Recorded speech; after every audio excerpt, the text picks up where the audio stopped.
अनुराग ठाकुर जिस तरह के सांसद हैं, आपको तो पता ही है कि जब शाहीन बाग के लोगों के लिए उन्होंने कहा था गोली मारो सालों को, एक तहजीब होती है संसद की, एक गरिमा होती है सांसद की। अब वो संसद के अंदर किसी दूसरे सांसद की जात को नहीं पूछा जाता है। ये नहीं कहा जाता है कि तुम्हारी जात का ही पता नहीं है। ये तो एक तरह की गाली दे दी गई।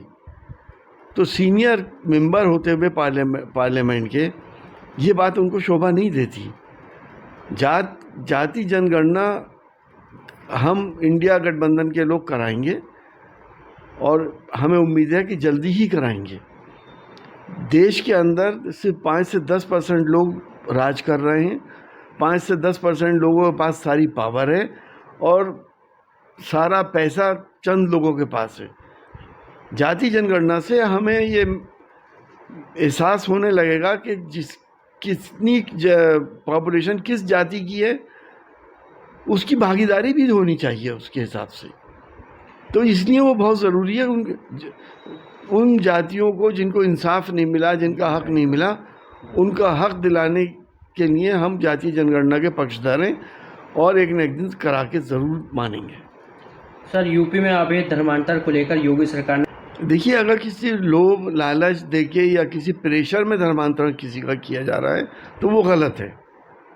लेकिन स्वेच्छा से अगर कोई धर्म बदलता है अपना और इन्फॉर्म करके बदलता है तो वो कानूनी दायरे के अंदर उसमें कोई अपराध नहीं है।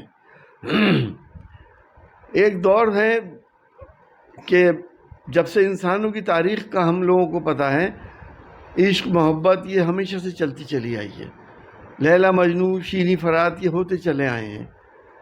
अगर आज के दौर में बच्चे एक दूसरे से इश्क मोहब्बत करके शादी कर लेते हैं और जब समाज का दबाव उनके ऊपर आता है और उनके घर का दबाव उनके ऊपर आता है तो वो ये कह देते हैं कि साहब मुझे तो नहीं मालूम था कि हिंदू था या मुसलमान था। तो 21वीं सदी की लड़की को ये नहीं मालूम कि जिसके साथ वो ज़िंदगी गुजारने जा रही है कि हिंदू था या मुसलमान था। ये बात किसी की समझ में आती है? उन बच्चों के लिए आपने इतना सख्त कानून बना दिया कि अब उनको आजीवन कारावास भी होगी और उन पे इतना ज़बरदस्त जुर्माना भी लगेगा, जबकि उन्होंने अपनी मर्ज़ी से शादी करी है। ये तो लव जिहाद की टर्म इस ज़माने की एक बड़ी अजीब व गरीब टर्म निकल आई है। लव और इश्क मोहब्बत तो हमेशा से होता चला आया है। जिहाद विहाद का इसमें कहीं कोई चक्कर नहीं है। और मैं तो ये कहता हूँ, अगर कोई हिंदू या मुसलमान किसी हिंदू या मुसलमान को धर्म परिवर्तन करके झूठ बोल के उससे शादी करता है, चाहे वो हिंदू हो या मुसलमान हो, उसको बराबर की सज़ा मिलनी चाहिए। और इतनी सख्त सज़ाओं की इसमें ज़रूरत नहीं है। इसका मिसयूज़ बहुत होगा। लोगों को ब्लैकमेल किया जाएगा, लोगों से पैसा ऐंठा जाएगा और लोगों के परिवार बर्बाद होंगे। सर, दिल्ली एनसीआर जैसा अच्छी बात है, बनना चाहिए। उत्तर प्रदेश की राजधानी लखनऊ को भी खूबसूरत करना चाहिए, मगर हवाई बातें ज़्यादा होती हैं। स्मार्ट सिटी चल रहे हैं पिछले 5 साल से। आपके मुरादाबाद भी स्मार्ट सिटी में आता है, कितना काम हुआ है। एक मामूली सी एक सड़क सही हुई है और उसमें भी जब बारिश हुई तो पानी भर गया। ये खाने कमाने की तरकीबें हैं। मैं समझता हूँ कि खुलूस नियत से और बहुत सख्ती से, भ्रष्टाचार मुक्ति से शहरों को सजाया जाए, संवारा जाए और लोगों के आशियानों को उजाड़ा ना जाए। अगर कोई मजबूरी है तो पहले उसको उसका आशियाना दिया जाए, उसके बाद उसको हटाया जाए। सर, मथुरा कृष्ण जन्मभूमि केस में हाई कोर्ट ने मुस्लिम याचिका खारिज कर दिया है कि कैसे देखते हैं इस मामले को? देखिए, इसके बारे में मुझे ज़्यादा पता नहीं है कि उसमें याचिका में क्या था और क्या नहीं था। जो मसला चल रहा है सबको मालूम है।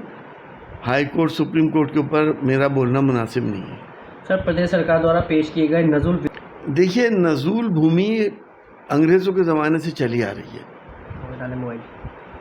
और ये नज़ुल भूमि वो भूमि है जो देश के स्वतंत्रता सेनानी जो अंग्रेज़ों से लड़ रहे थे उनकी संपत्ति जब्त करके सरकार ने नज़ुल भूमि बना दी थी और उनकी नज़ुल की कोठियाँ और तमाम चीज़ें थी। और उसका सदुपयोग करने का कुछ एजुकेशन इंस्टीट्यूशंस चले, स्कूल चले। किसी को वैसे नज़ूल पे दी गई, उसको पट्टे पे दी गई, 99 साल के पट्टे पे दी गई, आबादियाँ बस गईं, लोग बस गए। अब अगर उनका पट्टा टाइम निकल जाता है या तो आप खारिज कर देंगे क्या पट्टे को? आप उसके टाइम नहीं बढ़ाएंगे। 99 साल से ज़्यादा हो गए तो कितने कॉलेज और स्कूल चल रहे हैं। वैसे ही हमारा एजुकेशन सिस्टम सरकार का कितना खूबसूरत है, सबको पता है क्या होता है। अब आप इस तरह से स्कूलों को भी बर्बाद करेंगे। तो हम ये समझते हैं कि उनकी लीज़ को एक्सटेंड करना चाहिए, लीज़ भी एक्सटेंड हो, और जितना वो किराया देते हैं वो किराया भी वसूल करते रहें। और अगर कोई फ्री होल्ड कराना चाहता है तो फ्री होल्ड क्यों नहीं कर रहे? वो तो कीमत दे रहा है उसकी, तो कम से कम फ्री होल्ड करके जो जनहित के कार्यों में इस्तेमाल होने वाली ज़मीनें हैं उसको फ्री होल्ड भी करा जाए। मैं तो समझता हूँ कि इस कानून की ना तो कोई आवश्यकता थी, और इस कानून के तहत आम जनता परेशान हो जाएगी। सर देखिए, मेरा ये मानना है कि जो शिव भक्त होते हैं वो बहुत शांत होते हैं, वो ये सब काम नहीं करते। जो लोग ये काम कर रहे हैं वो शिव भक्त नहीं है, ये तो पिकनिक के लिए आए हैं, अपने मज़े ले रहे हैं, देसी घी के खाने पकवान खा रहे हैं और बवाल कर रहे हैं। ऐसा लगता है कि वो ईश्वर के ऊपर कोई एहसान करके आ रहे हैं।